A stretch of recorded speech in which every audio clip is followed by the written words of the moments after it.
Gaza में चल रही बमबारी के बीच पुतिन ने बहुत बड़ा एक्शन लिया है। रूस ने अपनी न्यूक्लियर पावर से लैस बुलावा मिसाइल का परीक्षण कर नई खलबली मचा दी है। कहा जा रहा है कि पुतिन की इस बुलावा मिसाइल के टारगेट पर एक नहीं बल्कि 3 देश है। यही बात जेलेंस्की और बाइडेन के बाद नेतन्याहू को परेशान कर रही है। Боевая тревога, ракетная атака. Боевая тревога, ракетная атака. 3, 2, 1. Время старта.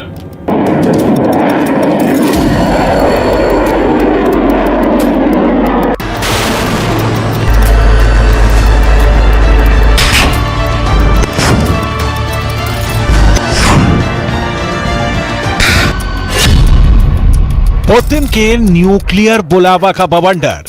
По морской цели. 1, 0.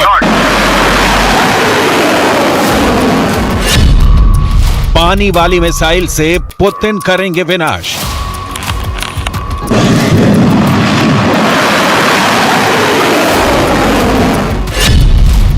पुतिन का मोस्ट डेंजरस हथियार फायर।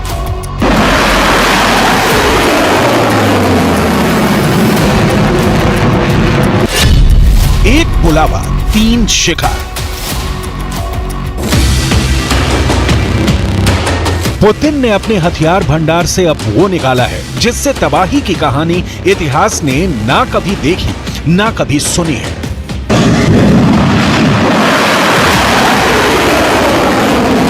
Боевая тревога, ракетная атака.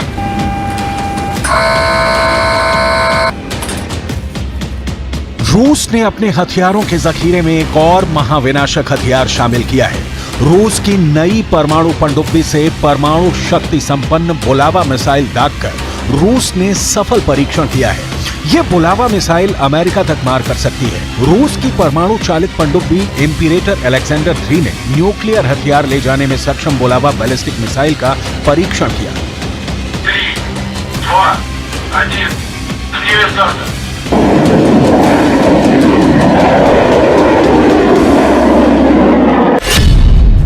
रूसी रक्षा मंत्रालय ने एक बयान में कहा कि पनडुब्बी से बैलिस्टिक मिसाइल दागना टेस्ट का अंतिम चरण है, जिसके बाद इसे नौसेना में शामिल करने का निर्णय लिया जाएगा।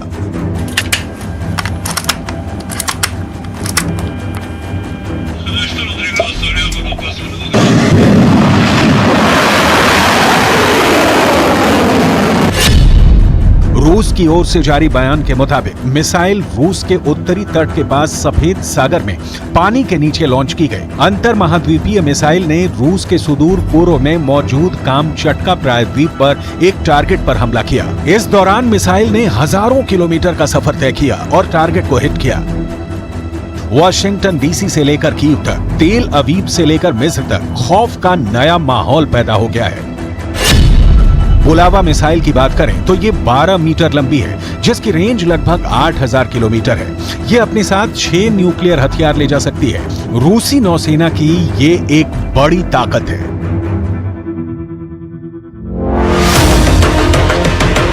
छह न्यूक्लियर बम यानी 6 शहरों की तबाही। और जाहिर है ये शहर सिर्फ यूक्रेन के नहीं होंगे, इसकी जद में अमेरिका के शहर भी हैं। रूस ने अमेरिका तक मार करने वाली मिसाइल का परीक्षण करके पश्चिमी देशों को कड़ा संदेश दिया है। ये मिसाइल रूस का सबसे खर्चीला हथियार कार्यक्रम बताया गया है। बुलावा मिसाइल की ताकत रूस को इस क्षेत्र में अभेद बनाती है। बुलावा मिसाइल जिस नई पनडुब्बी से लॉन्च की गई उसकी डिटेल समझनी भी बहुत जरूरी है। इम्पीरेटर अलेक्जेंडर 3 नई बोरेई श्रेणी की परमाणु पनडुब्बी में से एक है, जो 16 बुलावा मिसाइलें ले जा सकती है। नौसेना के पास बोरेई क्लास की 3 परमाणु शक्ति से चलने वाली पनडुब्बियां हैं। एक का परीक्षण पूरा हो गया है, 3 अभी निर्माणाधीन है। रूस ने बुलावा की फायरिंग का वक्त नहीं बताया, लेकिन जब आप इस बुलावा मिसाइल की खासियत जानेंगे तो क्लियर हो जाएगा कि वक्त किन देशों का खराब हो सकता है बुलावा फायर होगी तो। क्योंकि कहा जा रहा है एक बुलावा का 3 शिकार है। पहला अमेरिका, दूसरा इजराइल और तीसरा Ukraine.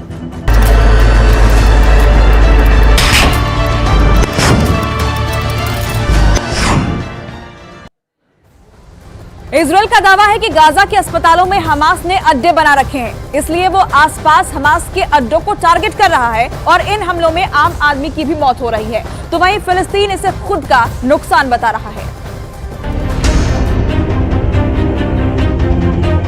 Here you can see the IDF soldiers exposing a tunnel opening. This is part of an operation, a ground operation that was conducted on the hospital, then revealed a tunnel that was being used for terror infrastructures in the Qatari hospital. If it wasn't enough, this tunnel, if it wasn't enough that we expose the tunnel under the hospital, the terrorists also shoot at our soldiers from within the hospital. इन्हीं अस्पतालों के बीच Israel की बमबारी तेज हो गई है। Israel अब इन अस्पतालों के आसपास लगातार बमबारी कर रहा है।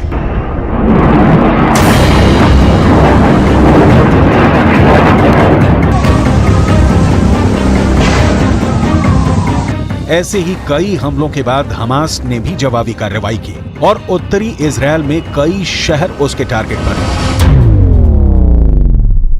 रात हो या दिन 24 घंटे लगातार गाजा पे हमले जारी हैं आईडीएफ के, और एक बहुत बड़ा हमला हुआ है। न्यूज़ 18 इंडिया इस वक्त गाजा बॉर्डर पे मौजूद है इजराइल की तरफ, और वहां से आपको एक बड़े हमले की तस्वीर आपको दिखा रही है। इस समय देख सकते हैं आप उत्तर गाजा में शायद जबालिया या बेट हनून है, उसी का इलाका है, उसी के आसपास का, वहां एक बहुत बड़ा हवाई हमला किया गया है। धमाके लगातार हो रहे हैं, लेकिन ये बड़ा हमला हुआ, और एक ही नहीं, उसके बगल से एक दूसरा गुबार भी उठता हुआ हमें दिख रहा है।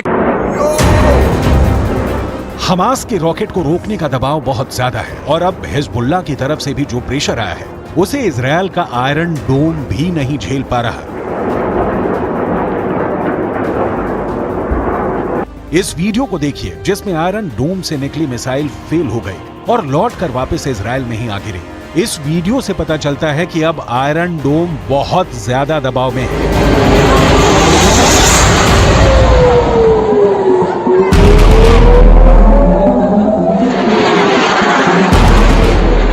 आयरन डोम 24 घंटे काम कर रहा है, लेकिन यह भी एक मशीन है और मशीन भी थक जाती है।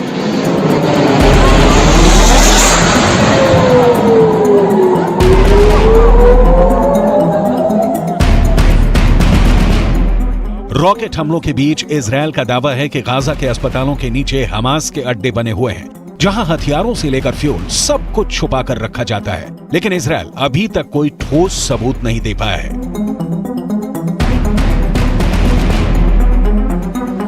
Hamas is hiding behind hospitals. Hamas is sickly exploiting hospitals to disguise its war machine. Our war is with Hamas, not with the civilians of Gaza. We will not accept Hamas' cynical use of hospital to hide their terror infrastructure. I want to repeat. Israel का पक्का इरादा है कि Gaza को half कर दिया जाए और फिर हमास को 100% साफ कर दिया जाए।